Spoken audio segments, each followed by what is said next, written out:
Iran की जौहरी तनसीबात को ख़त्म करने के लिए अमेरिका का फैसला कुन प्लान सामने आ गया। अमेरिका ने अपने B-1B बमबार तैयारे तैयार करना शुरू कर दिए, जिनकी मदद से ईरान पर किसी भी वक्त बड़ा हमला किया जा सकता है। ये B-1B बमबार तैयारा आखिर किस बला का नाम है, और B-2 के बाद इस B-1B बमबार तैयारे का इंतखाब क्यों किया जा रहा है? इस बारे में अज़हर अली खान से बात करते हैं।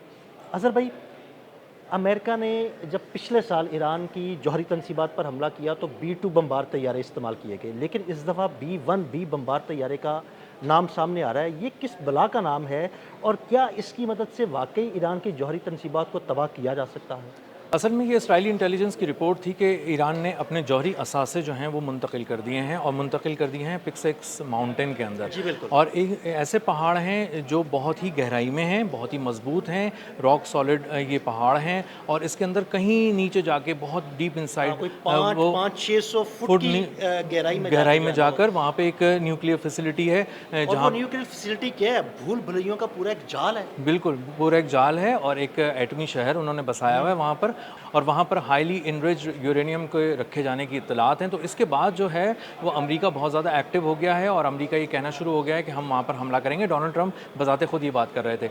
जब उन्होंने इन सब चीज़ों को प्लान करना शुरू किया है तो यहाँ पे इन्होंने मिलिट्री मूवमेंट बढ़ाना शुरू कर दी है, और जो अपने अहम तरीन असासे हैं जो इस तरह की बड़ी कार्रवाइयों में इस्तेमाल हो सकते हैं, उनको लाना शुरू कर दिया है मशरिक़ वस्ता की तरफ, यूरोप से उठाकर यहाँ ला रहे हैं।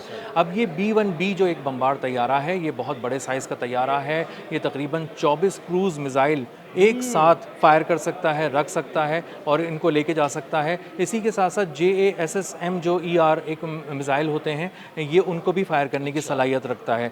और इसका मतलब ये है कि ये बड़े पैमाने पर बारूदी मवाद एक ही जगह पर गिरा सकता है, और इसको अपने टारगेट के ऊपर उड़ने की ज़रूरत नहीं होती। ये बहुत ही लॉन्ग रेंज किस्म की चीज़ें फायर कर यानी सकता है। बहुत दूर रहकर भी जो मिसाइल फायर करेगा वो ज़्यादा तादाद में फायर करेगा, और ज़्यादा तादाद में मिसाइल अपने हदफ को निशाना बनाएंगे। जी बिल्कुल, पहले मिसाइल फायर करेगा, और बहुत सारे मिसाइल फायर करने के बाद अपने हदफ को जब बहुत बुरी तरह निशाना बना लेगा तो वहाँ पर बमबारी भी अलग से करेगा। बम भी गिराएगा वहाँ से गुजरते हुए। तो ये अपने असल में हदफ को पहले से तबाह कर चुका होता है, और उसके बाद उसके पास आता है, और थोड़े बहुत जो कोई कमी उसको नज़र आती है कि रह गई है इसमें हमले में, तो वो उसके बाद से बम गिराना शुरू करता है। और एक बारिश है जो बारूद की आसमान से की जाती है, और वो ज़मीन पर हर तरफ आग लगा देती है, तबाही फैला देती है। तो इसलिए B-1B का इंतखाब इसलिए किया गया है कि तकरीबन कोई 4 के करीब इनके बारे में बताया जा रहा है। 4 B-1B तैयारे हैं जो बरतानिया में या तो पहुंच गए हैं या वहां से रवाना किए जा रहे हैं, और ये फ्लाइट रडार से इनकी यानी इनकी मूवमेंट की जो है ना वो खबरें सामने आ रही हैं कि ये पहुंचने वाले हैं या मूव करने जी, वाले और हैं। ये जब पहुंचेंगे तो वहाँ से फिर निकल के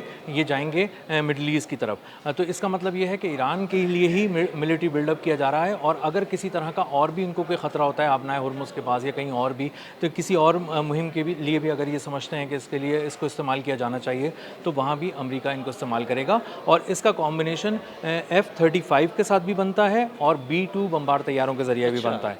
B-2 बमबार तैयारों के ज़रिए GBU-57 जो एक जो बहुत बड़ा बॉम्ब है। जी बंकर बस्टर बम है। बस्टर बॉम्ब कहते हैं जी, तो उसको गिराने के बाद किसी जगह पे वो तह दर तह चला जाता है, 200 फीट गहराई में जाने के बाद अपने आप को तबाह करता है। तो वहाँ पे अगर ये B-1B भी पहुँच जाए, और वो भी अगर इस तरह से हमले कर रहा हो, तो इसका मतलब ये है कि गहराई में तबाह करने के साथ साथ उसके तमाम एंट्रेंसेस जो हैं, जो दाखिली रास्ते हैं, उनको भी वहाँ पर बहुत शदीद बमबारी के ज़रिए तबाही फैलाकर उनको बंद कर दिया जाए, ताकि उसका पूरी एक रसद कट जाए। तो बुनियादी तौर पे जो मोटी मोटी बात समझ में आ रही है वो ये समझ में आ रही है कि अगर एक पहाड़ के नीचे एक न्यूक्लियर फैसिलिटी है तो वहाँ जाने का कोई रास्ता भी होगा, और वहाँ से निकलने का भी रास्ता होगा। और कुछ मैंने उसकी तस्वीरें देखी हैं, जो अंदाज़ा होता है, जो डायग्राम्स बनी हुई हैं कि वेंटिलेशन का भी निज़ाम है, सारी चीज़ें हैं। तो उन जगहों को पे अगर बहुत शदीद बमबारी की जाए और उनको तबाह कर दिया जाए, तो वहाँ पर बहुत ज़्यादा मलबा गिर जाएगा, और उनको साफ़ करने में काफ़ी दिन लग सकते हैं। और अगर मुसलसल बमबारी की जाए तो उनको साफ़ करने में मुश्किलात पेश आ सकती हैं।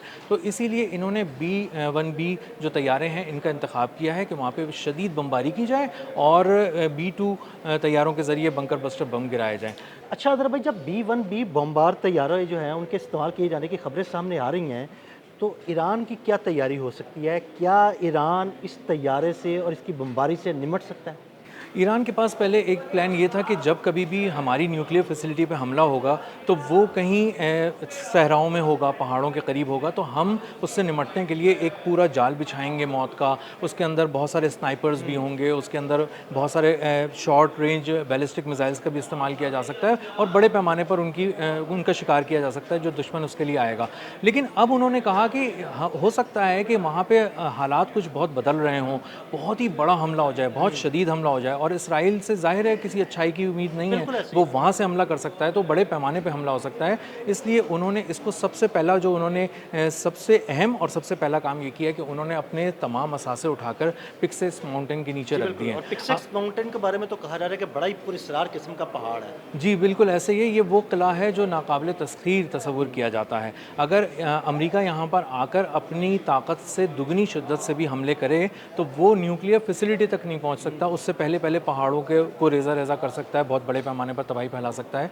और इसीलिए ईरान की सबसे अहम शील्ड यही है कि उसने अपनी एक महफूज तरीन जगह पर अपने असासे मुंतकिल कर दिए हैं, और जाहिर है वहाँ पर एक ऐसा निज़ाम है जो उसको लॉक कर देगा अगर किसी भी सूरत में ये लोग अंदर जाने की कोशिश करते हैं। और हम समझते हैं कि चलें थोड़ी हॉलीवुड की मूवी को भी हम डिस्कस कर लेते हैं कि वो उतर जाएंगे और वो जाने की कोशिश करेंगे और उसको तबाह करने की कोशिश करेंगे, तो ऊपर से जब आप फ़िज़ाई तौर पे इस पर हमले करेंगे तो आप इसको सिर्फ कुछ हिस्से को, उसके एंट्रेंसेस को, उसके दाखिली रास्तों को तबाह कर सकते हैं।